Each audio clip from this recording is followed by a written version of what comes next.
galera, beleza? Tudo bem? Na paz de Jesus? Como é que tá todos nós? Tudo beleza? Sexta-feira, 15, né, de maio de 2026.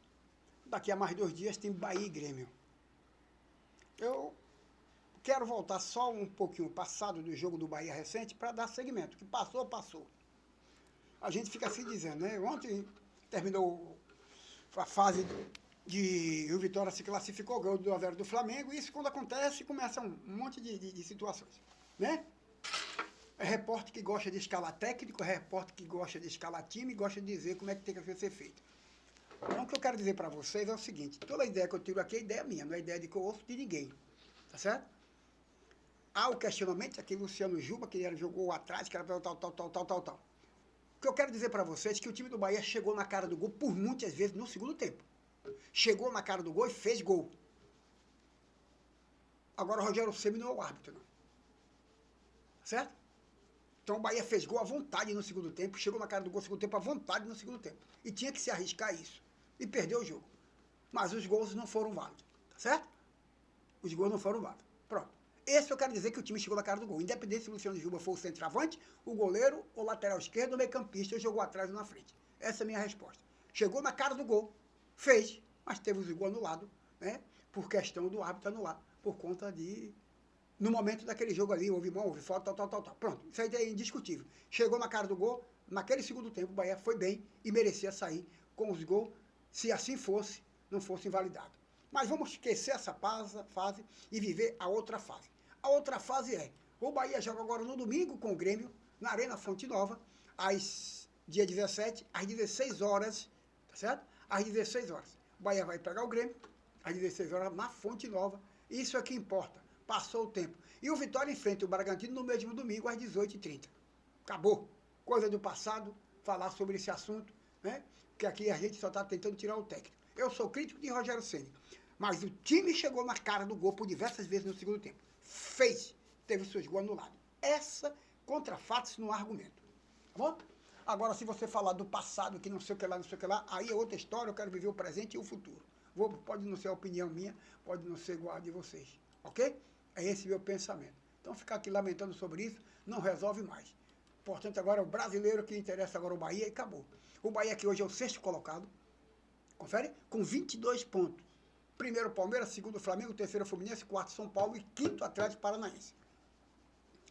Todos que eu falei, com exceto o Flamengo, o Bahia tem um jogo a mais, ou um jogo a menos. Um jogo a menos do que o Palmeiras, um jogo a menos do que o Fluminense, que é o terceiro, um jogo a menos do que o São Paulo, que é o quarto, um jogo a menos do que o Atlético Paranaense, que é o quinto, e o Bahia é o 6º. Se a gente for fazer essa matemática aqui, né, de que se igualar o jogo e o Bahia ganhar o jogo, a gente vai lá para o 4º colocado, no lugar do São Paulo, que o Bahia ficaria com 25. Mas o Bahia, entre os times que estão do primeiro até o quinto, todos esse time, exceto o São Paulo que está igual ao Bahia. Durante 5 jogos, o São Paulo está pior do que o Bahia. Porque o Bahia conseguiu, em 5 jogos, nos últimos 5 jogos, fez 5 pontos. E o São Paulo, nos últimos 5 jogos, fez 4 pontos. Tá bom? O Palmeiras fez nos últimos 5 jogos 9 pontos. O Flamengo fez nos últimos 5 jogos, 13 pontos. O Flamengo fez 13 pontos nos últimos 5 jogos. E o Palmeiras, que é o primeiro, fez quanto? 9. Olhe bem. O Fluminense fez 7 pontos nos últimos 5 jogos.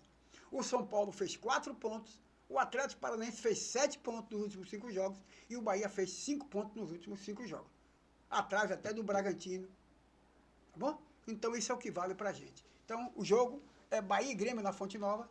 Esperamos que tudo isso tenha passado, que tenha servido como fator positivo, mesmo quando a situação não serve, não é favorável. Tem que tirar como fator positivo. E o fator positivo é, o Grêmio vem para jogar com o Bahia, querendo aproveitar o momento de instabilidade do Bahia, e o Bahia sabe que precisa se apresentar bem, precisa sair com resultado positivo para espantar tudo isso e partir na competição brigando para ficar entre os 4 melhores.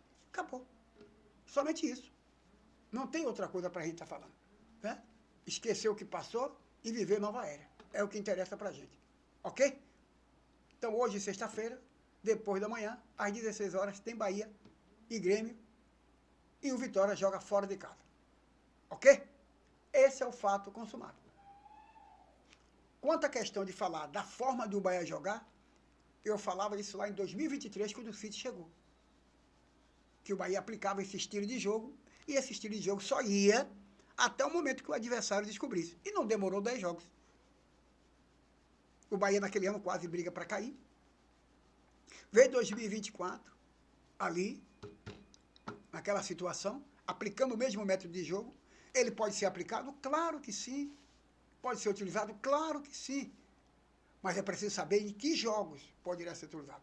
Então, essa imprevisibilidade em que o adversário vê do Bahia é que é o ponto positivo. Então, o Bahia tem que ser imprevisível a cada jogo. Eu já falei sobre isso. E não usar o mesmo método, a mesma forma, o mesmo tempero, independente do resultado, ou independente do adversário, independente do resultado.